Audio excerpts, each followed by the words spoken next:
Itinanggi ng Philippine Coast Guard na nakalapit sa Manila Bay ang isang barko ng China Coast Guard.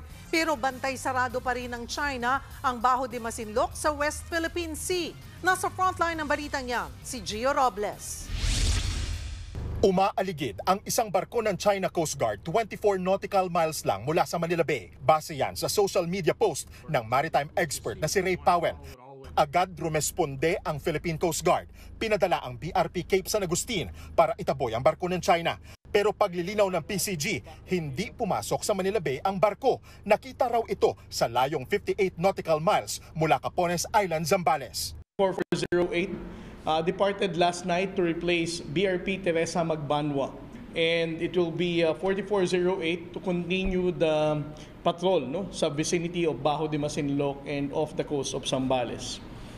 4 na CCG vessels ang nakabantay sa palibot ng Bajo de Masinloc, kabilang ang isang Chinese research vessel.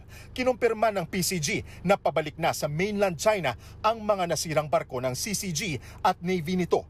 Ayon kay Powell, posibleng mas magiging agresibo ang mga aksyon ngayon ng China. They are going to go take the extra mile, as it were, to make sure that every time a ship comes out of the Philippines archipelagic waters, they're again hypersensitive about what happened on Monday.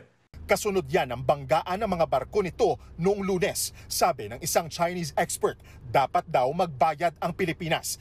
Pero giit ni Foreign Affairs Secretary Tess Lazaro, wala tayong pananagutan sa salpukan ng kanilang barko.